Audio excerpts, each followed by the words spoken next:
Well, I think it's that time of the summer where we could really use a beautiful and uplifting independent film. So let's talk about Summerland.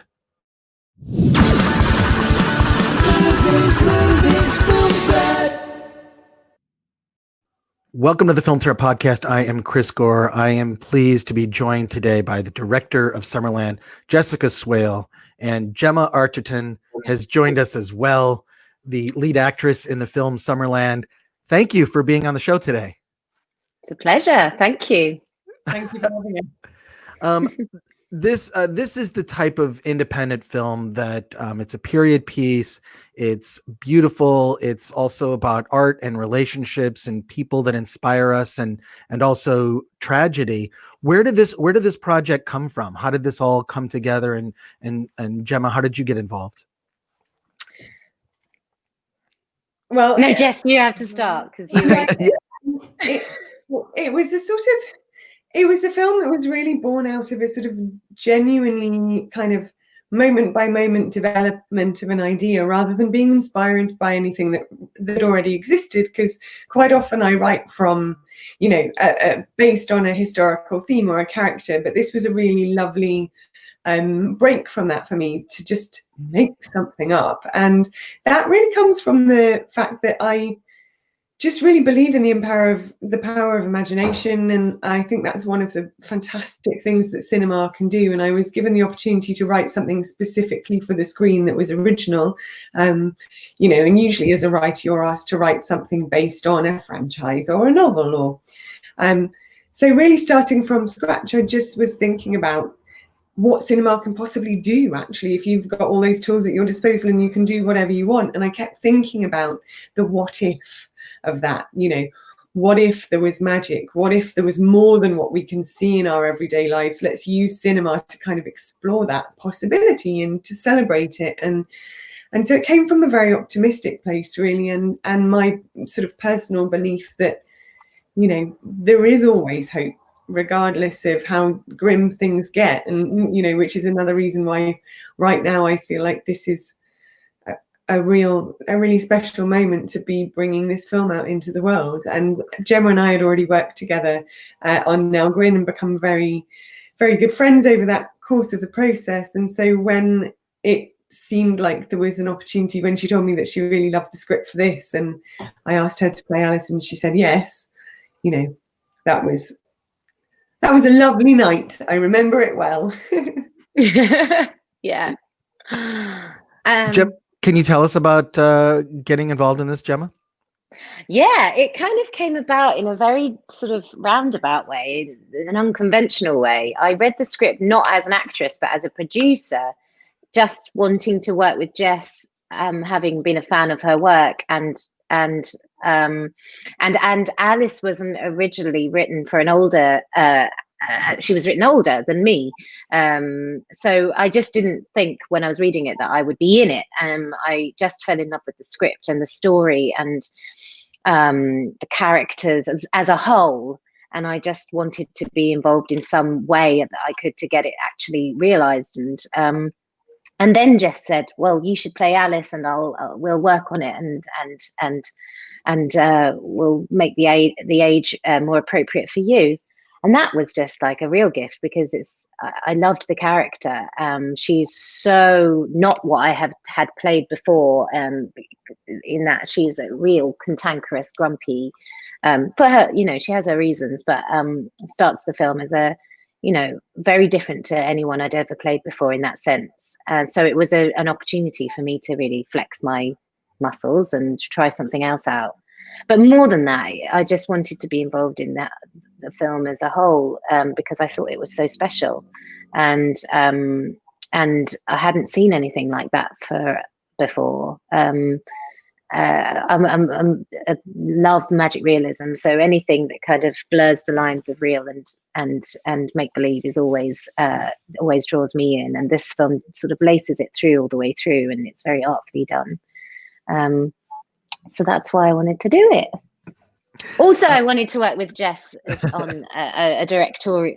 I just wanted to work with her as a director, and since then we've made 2 things together as director, and now we're working on something else So it's like a really great collaboration that's been made, which is really great. I'm not getting anywhere. This is partnership for life. So, you know, Yeah. job our various partners are good friends. You know, we do spend a lot of time together. Well, it's certainly a good working relationship. I want to talk about movies about writers. I have a particular affection for movies about writers. There was one that came out earlier this year with Elizabeth Moss, Shirley, which I thought was fantastic. Very different than your film, very different. But what is it about writers and that process that fascinates us? How do you manifest that on the screen? And I'm a sucker for any movie with a typewriter, so that makes good use of a typewriter. So can you talk about that a little bit? And Gemma, what that's like?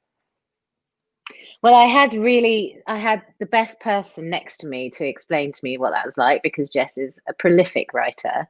And I think there was a little bit of Alice in Jess, and Jess's experience of writing and what it's like to delve into that and get completely obsessed by it and care so much about it. That's but I think you're right. I bow down to anyone that can write. I think it's such a gift. We wouldn't be artists. I wouldn't be able to do my job if it wasn't for writers, and I have the utmost respect for them and their process and how they create. And the imagination, and it's a solitary job for a lot of people, and you have to really have this capacity to be by yourself and go into other worlds that either are existing in your mind or are based on something else. In Alice's case, it's research and science and myth. But in Jess's case, you're often, on your own, writing things and coming up with things on your own, which I just find so compelling. Yeah. I think that's why we like watching people on screen invent all of these things and what happens in their minds. There's also something magical about this process. And I used to read interviews with writers before I was one. I was a director first for a long time, and when I worked in the theatre, and writers would talk about how they weren't really conscious of the story. It's like it was just being channeled into them, and I think, oh, yeah, I don't believe that. That doesn't make any sense. How can you not know what a character's going to do?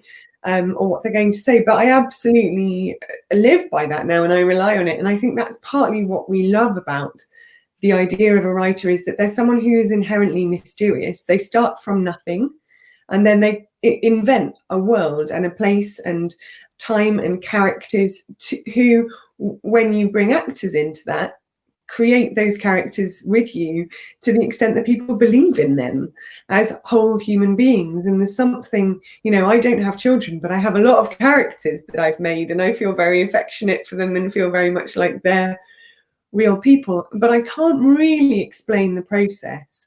And whenever I try to sort of write a treatment for a movie or to be too detailed before I begin, I come unstuck, because actually I think anything that I could plan in 3 or 4 pages, there's no way that if it's that easy, it's going to ever surprise an audience.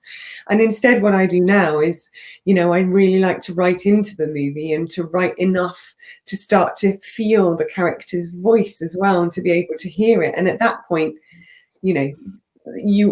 because you write, or I certainly write at the same speed as the characters talk, I'm not really conscious about trying to make something happen in the scene. Often it just goes somewhere that you don't expect. And so even with this, there's quite a big twist in this film. I had absolutely no idea that was going to happen.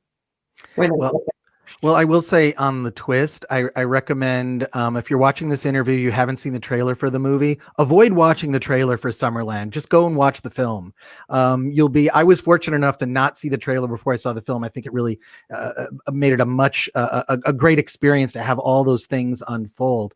I know we're running short on time, but I really want to ask about, I think first of all, the characters are so great in this movie. I think that there's a character in the film that's the setting of the film is just sumptuous and gorgeous, and there's something about that. Can you talk about the where you shot and how you captured this kind of sweeping epic feel to the movie. Yeah, well, I'm really glad that you get that from it, because it was actually a part of England that I didn't know particularly well until I started reading about folklore, and I started spending time there, and I moved down there for a bit to, firstly in the early stages of writing, in order to really feel what that landscape was like, and then later on when we'd found the house, I spent a few nights in the house because I wanted to get that feeling in my bones of what Alice's existence would have been like in order to be able to capture that on screen. And the landscape is a really important part of it, and that's because it is both beautiful in a sort of awe-inspiring and breathtaking and even nearly heavenly sort of a way, which connects obviously to Summerland and the idea that what we see in nature can be so transcendently beautiful that it can feel like an otherworldly experience. But the other element of that is that there's an elemental nature of those places, the cliff tops and the sea. And when I was staying in the house, it felt dangerous, because when water smashes on the rocks, the whole house shakes. So you really feel like you're really out there, but on the edge. And that juxtaposition between the danger of nature and how huge and how sort of awesome in the original sense of the word it can be, meeting with its beauty, is something that I find, really powerful and really moving, and can make you feel very small and insignificant. So in a good way, reminding ourselves of what's important. And it's been one of the things for, I think, lots of people in lockdown, is that we've been spending so much time outside, actually really appreciating the simplicity of the natural world. And I hope that this film goes some way to making people spend some time outside and looking around them and appreciating how amazing our landscape is. Well, the film is beautiful. It's definitely something that I think we could all use in this break when, we're in quarantine and lockdown and whatnot.